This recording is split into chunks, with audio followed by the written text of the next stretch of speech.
It's great to have you all with us today. Thank you very much for giving us your time. I'm really excited to be able to welcome you to this session with Anna Lucas today, entitled Best Practice in Early Reading and Phonics, supported by ourselves at Nexus Education. We're going to have three parts to today's CPD. So part one is going to be an early reading deep dive with Anna, which is going to be fantastic. Part two is the next working session. And then part three is the teaching of phonics. And it's crucial that you take part in all three sessions today. Session two is what has enabled us to share the money and to really subsidize the tickets for everybody today. So it's vital to take part in all that. We will hand over to Anna very shortly, but thank you for taking part. If anyone's got any questions, we've got the chat in the bottom there, and I'm sure Anna will keep us all entertained now. So Anna, I'll hand over to you. Good luck and have fun. You're muted, Anna. That wasn't a great start, was it? Hi, good afternoon, everybody. Lovely to see you all. If you, Mike in the chat before, no, actually I in the chat before have put two documents in there for you to download. One is called Best Practice Benchmarks for Early Reading and Phonics, and Best Practice Phonics Teaching as well. So if you want to get those downloaded, if anyone's got any problems downloading them, let us know, and we can get them maybe over on a Google Drive or something. Is that okay, Mike? Yeah, that's fine. I'm just going to repost them now, so everyone can access those. Fantastic. Okay, so as Damien said, we are going to be looking at, bear with me a second. Early reading and phonics, and looking at how we can survive and thrive through an early reading deep dive with Ofsted. Lots of people ask me, Anna, what is it that Ofsted wants? And my response to that is, let's not worry about what Ofsted wants, which I know I get a sharp intake of breath at the point of saying that. But I know we all have our Ofsted hats on and our heads on, and we're working towards that. But at the heart of all of this is keeping our very important little people and what they want and what they need for best practice. So this is for our very important little people, making sure they get what they want and they need. And we can also tick an Ofsted box as well at the same time. So can you give me a thumbs up if you can see my screen? Thank you, Carol. You're top of the class there. Thank you very much. Okay, so my name is Anna Lucas. I'm an early years specialist, phonics expert and children's author, and I will be supporting you today virtually. Before lockdown, I was supporting schools face-to-face, and still am in some capacity with the early reading and phonics deep dive. One of the biggest things that came from this before lockdown was that everyone said that after they'd done this, they felt confident that they were able to guide Ofsted around their deep dive rather than Ofsted doing it to them, and that they felt well equipped with all the knowledge that they needed to do in terms of showcasing what you're doing. And this is what it's about, that deep dive there. I know it makes people shudder, it's an awful word, but it's about showcasing what you do and that best practice for early reading for our little ones. Basically, what the deep dive is that intent, implementation and impact, and it's what has replaced what we'd call that triangulation. And what we what's been reported to us and the Ofsteds that I have kind of supported and been through as a consultant, as a governor, as a parent, it's been very much, okay, what's happening at the top? What are the leaders saying about this? What are the teachers saying about this? What are the teaching assistants saying about this? And what are the children doing and saying in their lessons, in their workbook, and in the environments? What can we see there? And basically, what you are aiming for, if you don't take anything away from these two sessions today, is absolute consistency. And you might want to write that down in big capital letters, that you need to strive for absolute consistency across the teaching of early reading, and that everybody feels confident and that everybody's singing from the same hymn sheet, so that everybody knows, every single stakeholder. And when I talked about our very important little people, we talk about early reading and phonics has become this big monster where it's kind of like phonics, phonics, phonics, phonics. But phonics will not work unless it is placed in a language-rich curriculum with the will, the thrill, and the skill. And we want to instill the will and the thrill first, and then we can sprinkle those skills on top, which are phonics.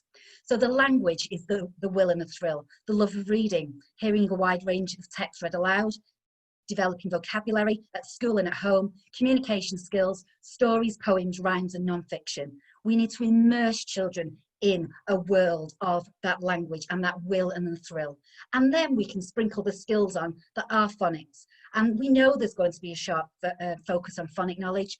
We need to ensure that there is sufficient expertise in the teaching of phonics and reading.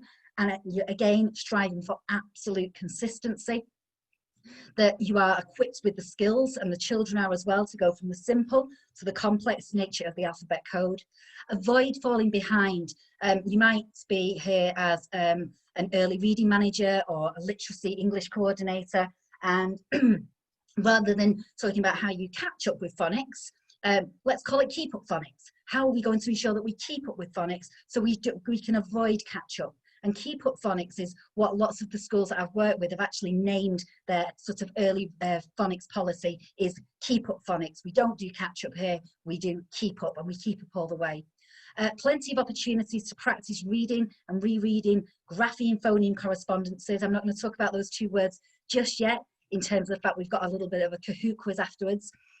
That books should closely match phonic knowledge skills, those decodable texts, a clear understanding of how pupils learn to read, clear expectations of pupils' phonics progress term by term, and to read words and simple sentences accurately with increasing speed and fluency.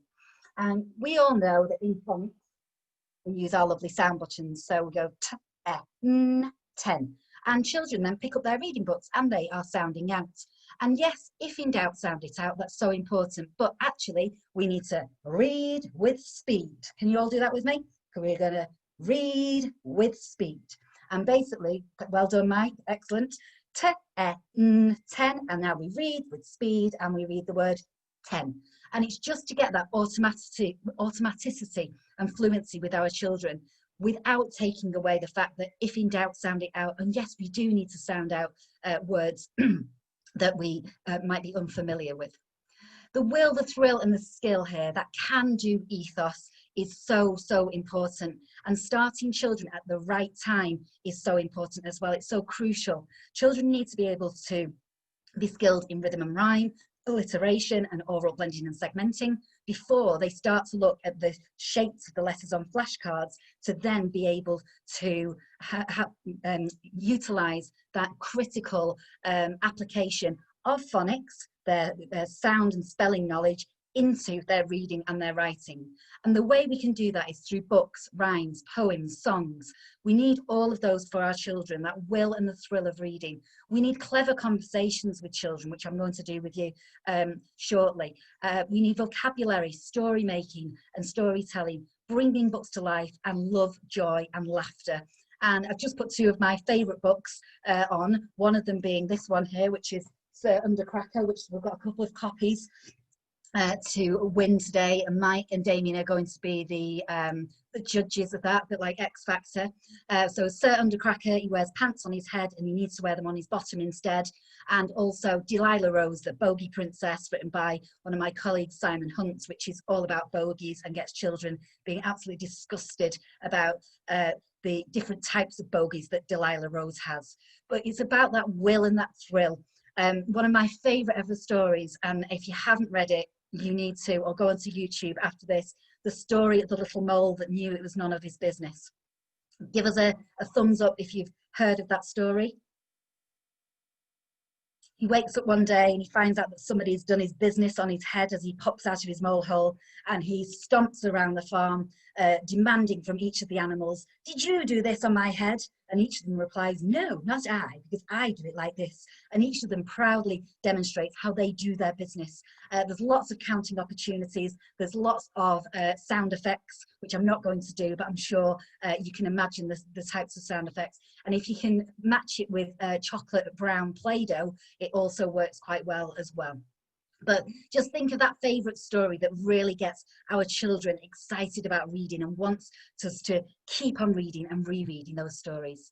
So it's all of those, and then let's sprinkle the skills on, and then phonics. And let's not let phonics take over as the priority. It's the language and the lifelong skill of language, and phonics is a very short-term skill over nursery, reception, year 1 and year 2 as well.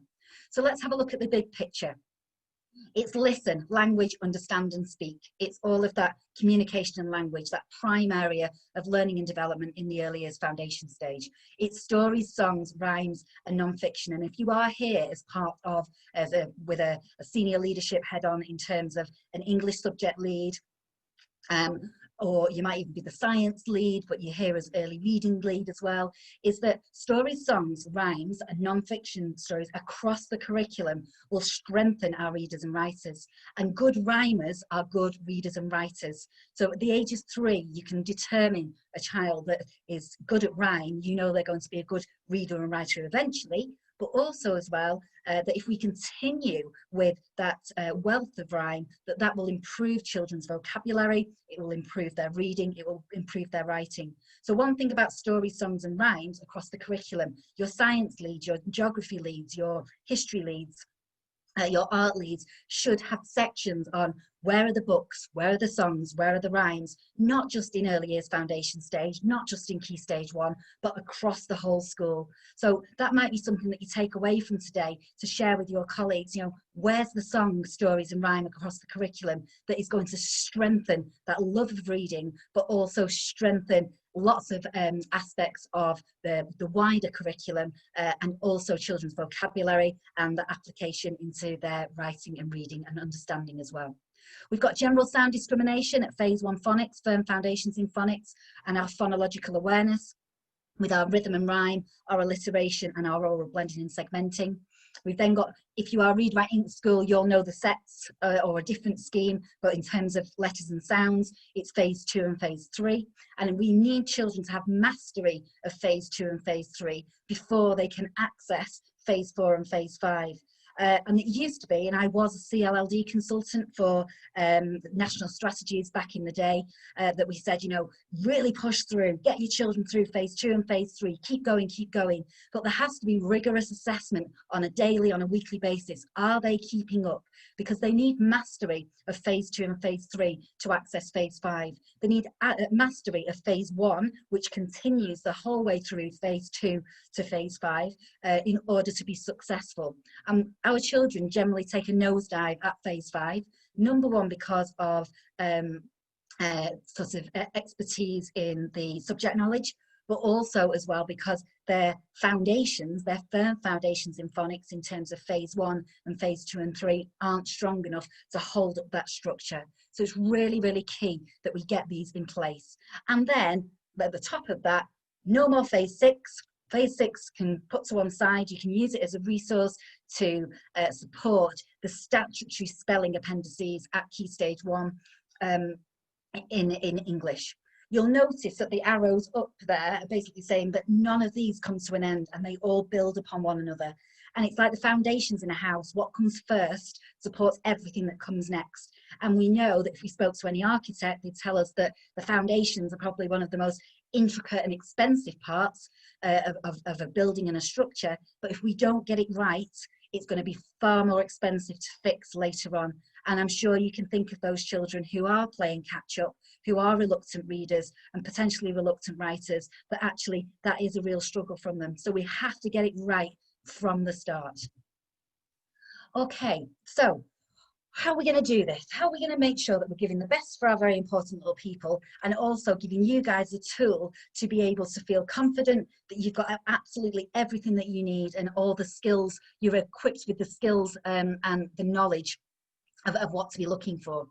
So I have taken out the 7 early reading sort of descriptors from Ofsted, and the first one being that the school is determined that every pupil will learn to read regardless of their backgrounds, needs and abilities, and all pupils, including the weakest 20%, make sufficient progress to meet and exceed age-related expectations. Now, when Ofsted do phone, when they're eventually allowed to phone again, who knows when that's going to be, they will say, and they will probably give you a choice, they'll say, tomorrow we will want to observe teachers teach reading. And it can either be a guided read with a group of children, of an unseen text, or it can be one-to-one. I don't know about you, but I'd be choosing the one-to-one. And it's got to be a book that they haven't seen before. And I hope we haven't got any Ofsted inspectors on the call. Mike, Damien, am I safe here? Am I safe? Please tell me I'm safe. Is that I would find a book that was very at a similar stage and just have a little run through with that child to see what they pick up, what they pick up with. You will be able to do it, but you know what it's like when you're being observed. You know, you want it to be, you know that you do this day in, day out, but you want to make sure that you've got everything. So make sure they've not seen that text before, but actually if you found a book that was very similar, for example, of one of the phonic phases, you would know what to expect. I know that you'll know those children, but they will be asking you to see how you support your lowest 20% of readers. And also as well, if those lowest 20% are your pupil premium children, what are they getting extra over and above, and what is the impact? Because it's all well and good saying, well, we put an extra TA in the morning in reception and year 1 and year 2 to support reading. Great, so you've implemented something, but so what? Where's the impact? So make sure that if you are going to put extra support, I don't like to call it interventions, extra supporting of quality first teaching and learning for your very important little people, then make sure that you've got sort of a screen beforehand. What were they before? And then 6 weeks later, what are they now? What are they now? So you can demonstrate impact. And I think that's what it's all about. So what? Always ask yourself, so what? Why am I implementing this? And what is the impact going to be? And how am I going to demonstrate that impact as well? So in the best practice benchmarks for early reading, what myself and my team have put together, what we realised was that, bear with me a second, asking me, can you still see my screen? Yeah. What we realised was for early reading and phonics and the deep dive, that lots of companies were throwing out lots of audit tools right, left and centre, and it was like, how well do you do this? How well do you do that? To what extent do you do this? And we felt that that wasn't very helpful, because actually you need to know what a good one looks like. So what we managed to do was actually sit down and pull our brains together of what is best practice. So here we have the bold statement that the school is determined that every pupil will learn to read regardless of the above.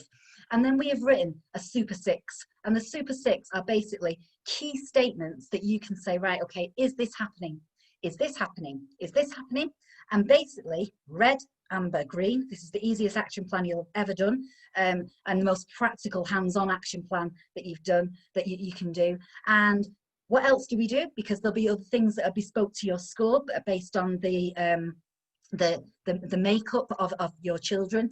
What else do we do? But then actually from there, after we've evaluated that, what can we implement further to strengthen this area for further impact? And there you have got very, very quickly, here's my actions. And what you want to do is say, right, what are the fix it quicks? What are my quick fixes? Let's do the fix it quicks. Let's get those sorted now, because that's an easy one to do actually, but there are some long-term ones that we need to look at, and making sure that that's planned for.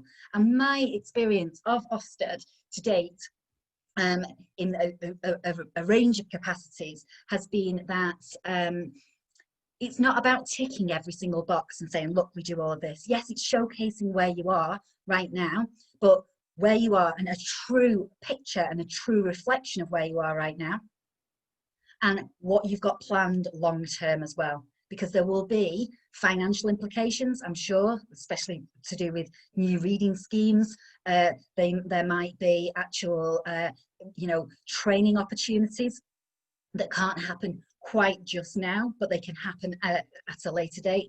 But basically that there is a really robust action plan, and what this will do is help you formulate and have those professional conversations with your colleagues to say, where are we now?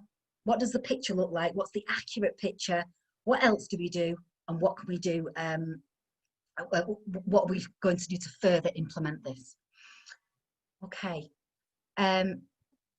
Have you got a link governor for early reading and phonics? Fortunately, my school, where I'm chair of governors, I'm the early reading link governor for early reading and phonics, thank goodness. So I was able to talk very, very confidently about what we do here at our school. But have you got a link governor, and have they seen Phonics in action? Do they know what Phonics is? Do they know what your policy is? Are they part of that? That is very, very good practice. Even better practice is that actually your governors have had a training session on early reading and Phonics as well, so that they can talk very confidently about, and have the knowledge actually very confidently about what they do at your school, and what makes, you know, what's good practice here.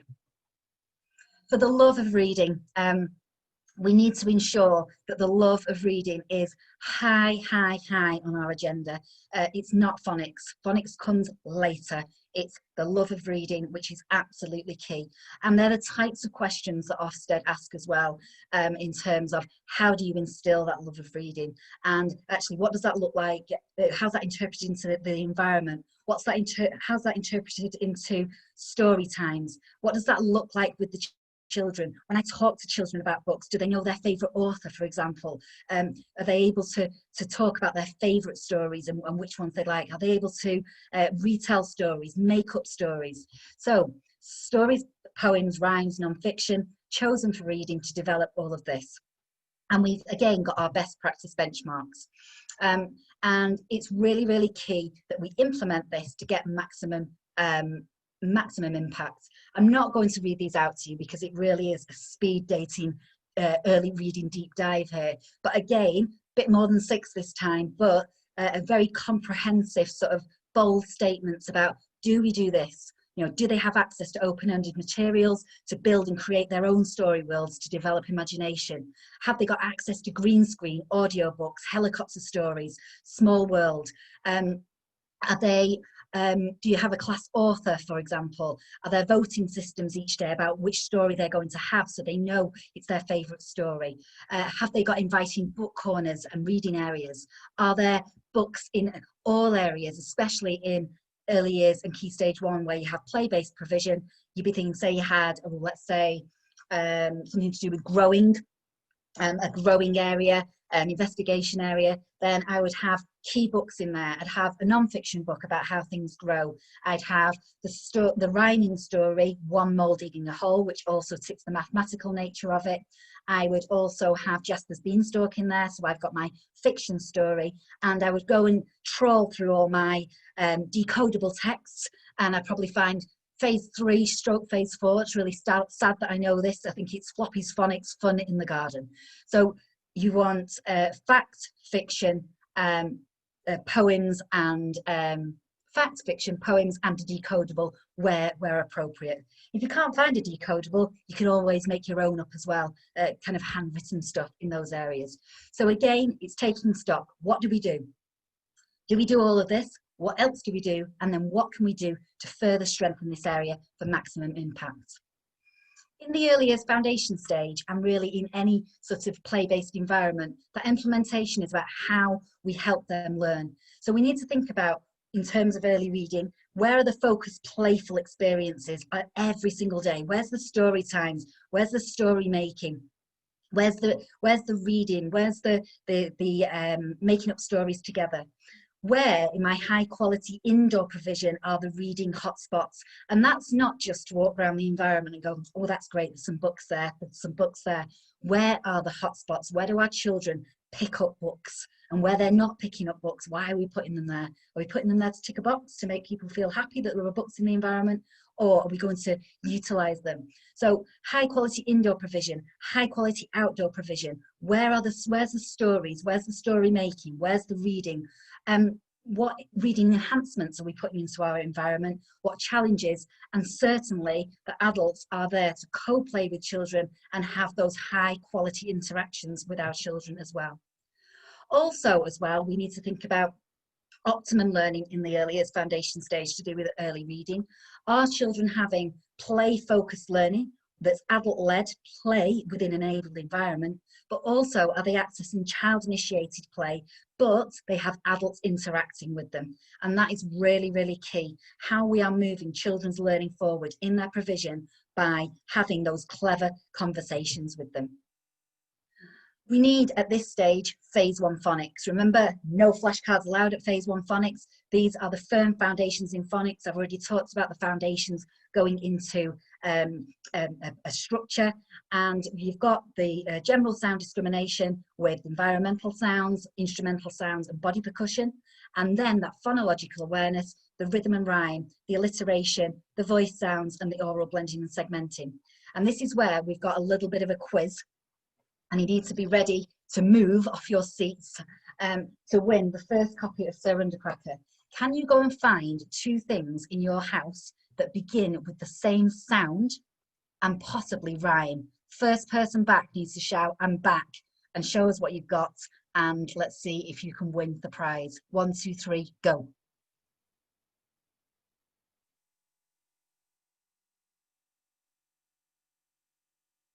If you're in school, by the way, or in your office, have a look in your handbags or your drawers. Sure, you might have some scissors and a stapler, for example. Oh, Claire Wiggs, well done. She's not got any audio, but she has a pen and a pencil. Well done, Claire. Was she the first one in? Oh, Susan, what have you got? Box and socks. Right, okay, that's 2 books then. So who was in the chat, Mike? So Susan, if you make sure you send your address, you can have a signed copy of Sir Undercracker. That's for getting your rhyming, your box and socks. Chat was Claire. Claire Wicks.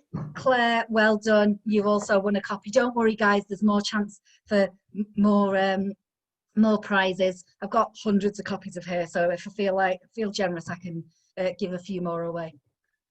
Okay, so no flashcards allowed. So important that phonological awareness, that when you teach the later stages of phonics, that where's the rhythm and rhyme, where's the alliteration, and where's that oral blending and segmenting.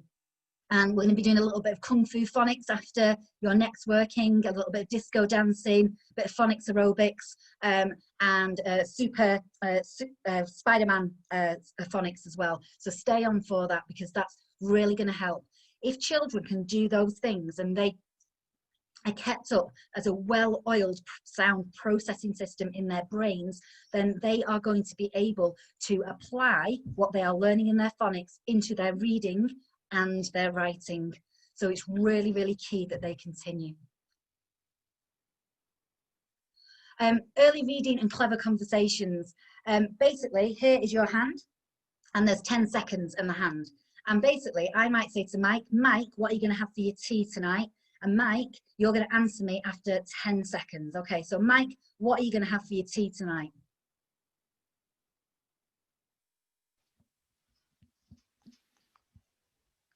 Hopefully steak.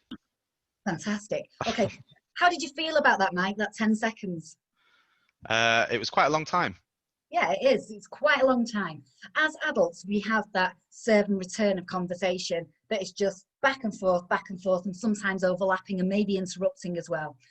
With our children, when they are going through the communication chain, they need a maximum of 10 seconds to be able to process, to listen and attend, to understand, to speak, to have that conversation with you. And as adults, what we can tend to do is get to 3-4 seconds and we feel mildly uncomfortable, and then we speak again, or we rephrase a question, and basically we've kick-started the communication chain yet again. So first of all, the 10 seconds. The other thing is here to have clever conversations is that, think about your hand. We ask children far too many questions. So this little boy here has got a tiger in his hand. What have you got there? A tiger. How many legs has it got? What colour is it? How many spots has it got? Or has it got spots or stripes? You are getting one-word answers from the children. They are closed questions. So in order to enable clever conversations, which is absolutely crucial in terms of early reading and writing, in terms of vocabulary development, you're allowed to ask an open-ended question. And that might be, "Oh, a tiger. I hope he isn't hungry."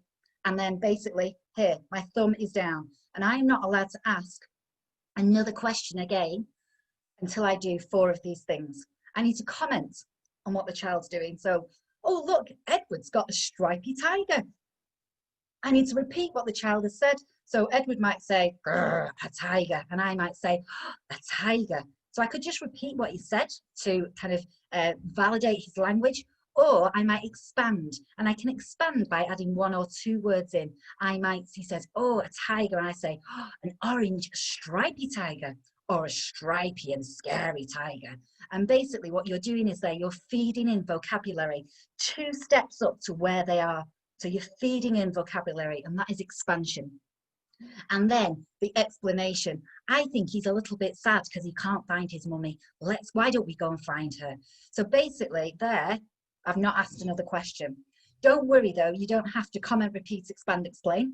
But as long as you're doing 4 things to the ratio of open-ended questions, you are going to strengthen clever conversations with your children, which will have the impact on their language development, their talk. And we know that reading and writing float on that sea of talk. And without that talk, that boat ain't gonna float. So there's no point even doing phonics unless we get that in that language curriculum. Also, when we're interacting with children and I've done it before, I've been kicked out of home play,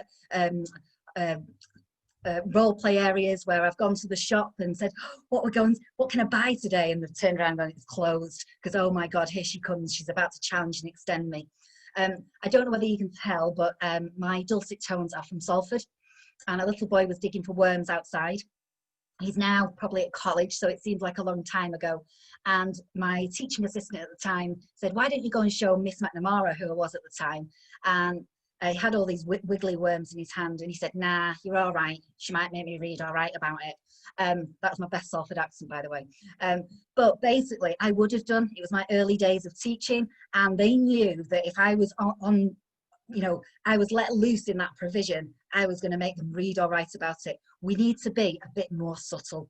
We need to skillfully observe what the children are doing, co-play with the children and carry on with follow their play, and then subtly, skillfully and surreptitiously extend them.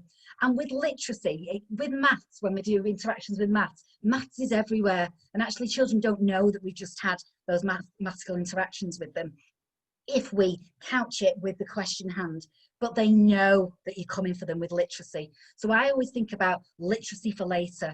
Yes, if it's appropriate on the spot. So I might be doing potion making, for example, and I might get out my clipboard and say, I'm going to write down the ingredients on my clipboard that I'm putting into my potion.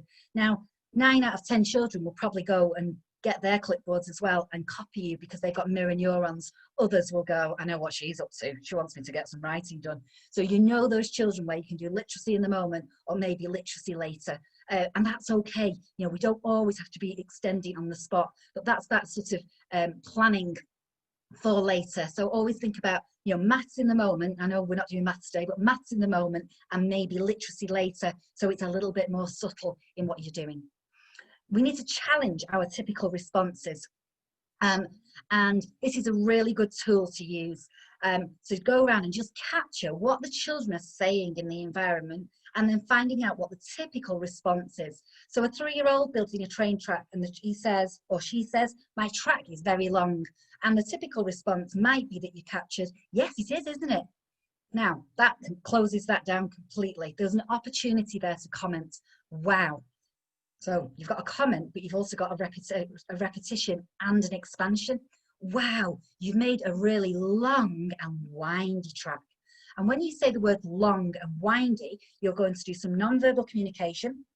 So it's long and it's windy. And also you kind of emphasize those words just a little bit louder, not too loud. You're not going to go, wow, you've made a really long and windy track, but you made a very long and windy track. So you overemphasize those words because you are feeding in that vocabulary. And basically what you need to do is challenge those typical responses as a team and work together to find out what is actually being said and are we maximizing every moment of conversation for our children.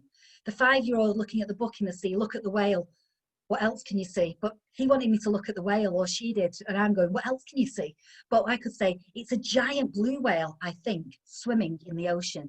So I'm doing an explanation, but I'm also feeding in at the level that that child is at. I'm using words like ocean. I'm taking it up to tier 2 to tier, I know we don't want to talk about tiers at the moment, but tier 2 and tier 3 vocabulary. and also giving them some explanation and some knowledge and understanding of the world as well. So clever conversations and challenging typical responses is very much part of that, stories, rhymes and poems, but making sure we're maximising those high quality interactions. How am I doing for time? 10 minutes. Yeah? Fantastic. Okay. Early reading and phonics, keep up phonics. We don't want catch up phonics. We're going to go in there and we're going to keep up with phonics. So the school's phonics programme matches or exceeds the expectations of the national curriculum, early learning goals. If you are an early adopter of the early learning goals, this is good news, because in writing it says that they need to be able to recognise the spellings for the sounds for 26 letters of the alphabet and at least 10 digraphs. Well, that takes you to about A-E-I-O at phase 3. So actually, technically, bit of a loophole here, they wouldn't need to be secure at phase 3 at the end of reception, even though you would aim towards that. And on our trackers that I'm hopefully going to share with you, either at this part of the session or at the beginning of the next session, is that we've separated now phase 3 into phase 3B, which is the lower part of phase 3, and then phase 3A as well, so that you can have very kind of really timely goals to reach for your children. So do we all know term by term? Well, basically phase 1 needs to be embedded in our nurseries, regardless of what scheme you are following. That mastery of that phonological awareness through experience, exposure and enjoyment of phase 1 phonics. Loads of rhythm and rhyme. So I'm making lots of silly soup. I'm making soup that's silly. I'm going to cook it in the fridge and make it nice and chilly. And we're going to put Susan's box in and her socks. And what else could we put in? Socks, box.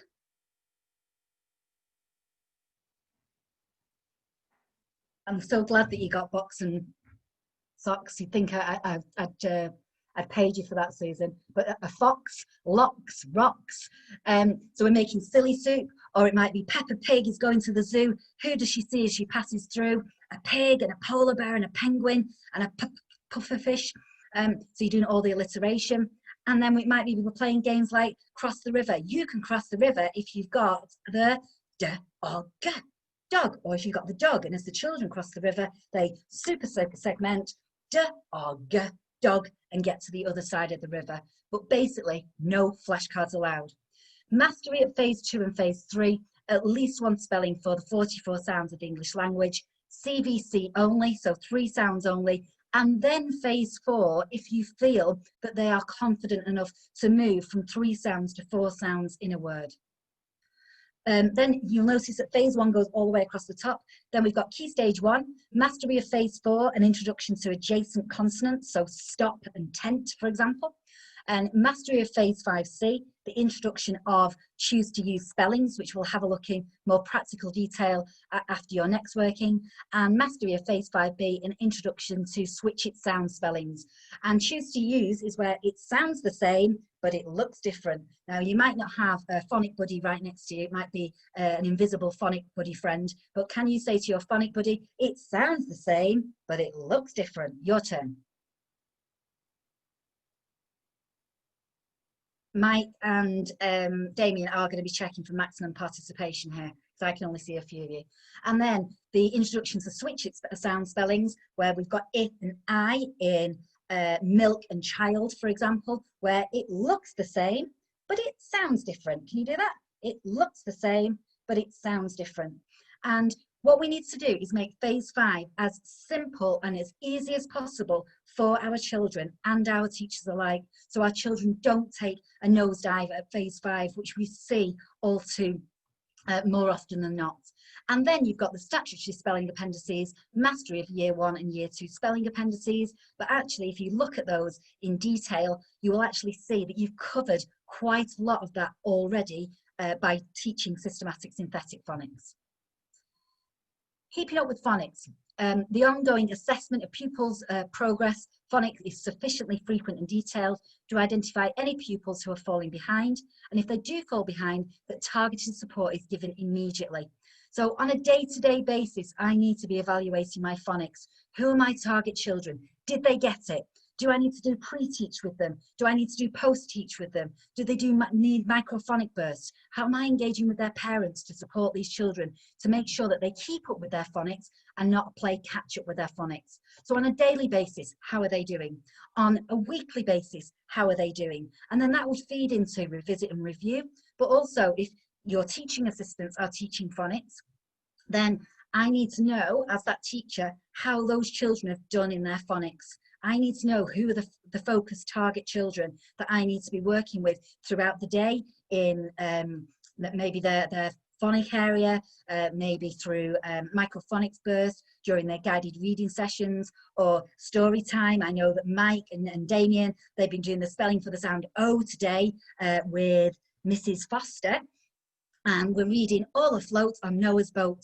And I know you've done this today, boys. What's this digraph here? It's the spelling for the sound O. And it's 2 letters, it makes 1 sound, it's a digraph. Can you all do that? It's 2 letters, it makes 1 sound, it's a digraph. I always have to check that my neighbours aren't walking past at this stage. I think I've got loco in lockdown. There'll be a lot more of the physical nature of that in the next part as well. So, here you've got your Super 6 again. Have you got a phonics tracker? Is it used effectively to identify children who need support to keep up with their phonics rather than catch up? The phonics trackers are there to support teaching and learning with regular pupil progress meetings. There are colour-coded trackers that clearly demonstrate the trajectory of progress term on term at the end of each year group.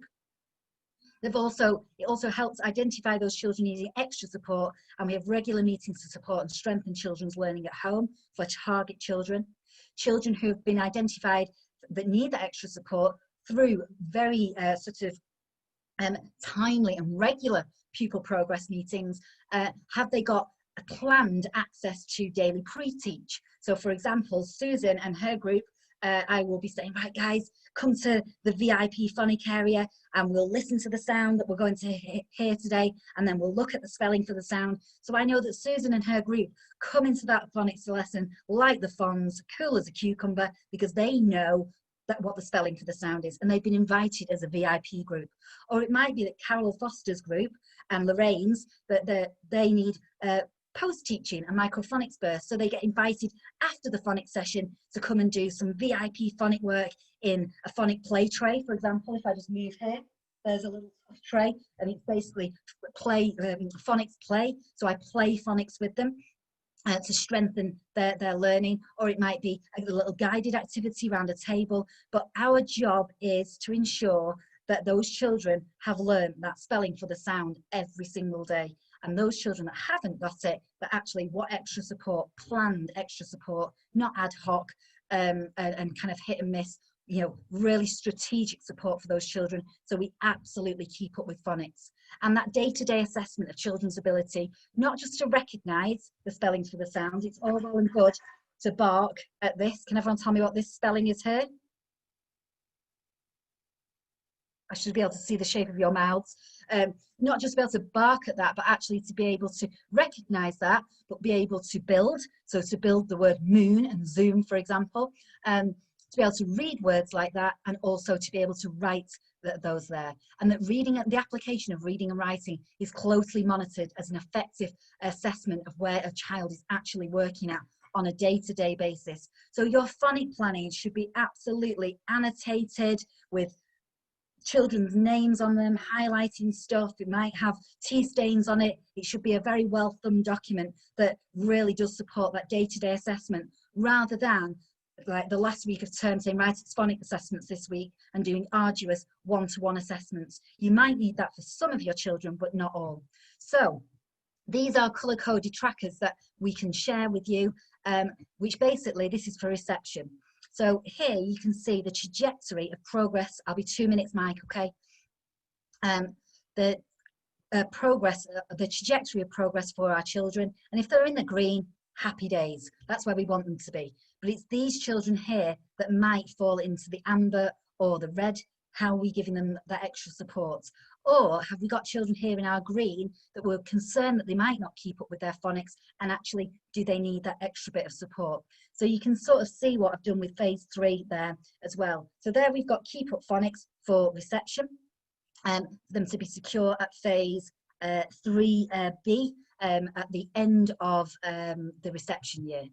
Then this was done on bounce back phonics. So where are we now? We're in the autumn term, but you can kind of gauge where children should potentially be in year 1. But I do know that that is where that are really lots of schools are giving feedback that that's the year group that they're most worried about.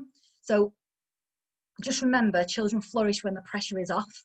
And we know that they might need to catch up and bounce back with their phonics. I'm going to do everything that we possibly can to make that happen. But also, there is no point trying to teach them at a higher phase when they're not ready for it. So teach them at where they are at, start where they are at.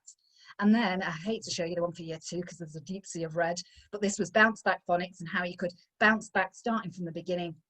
And really, if you're working now in the autumn term in year 1, phase 4 and phase 5C and phase 5B, the sounds the same, looks different. So the choose to use spellings and switch it sound spellings, which we'll go into a bit further in the phonics training after this, then you know, you're doing all right. If they're still working at phase 4, it's okay. But actually, what are we going to give them to give them that boost so they do actually get up to the keep up with phonics?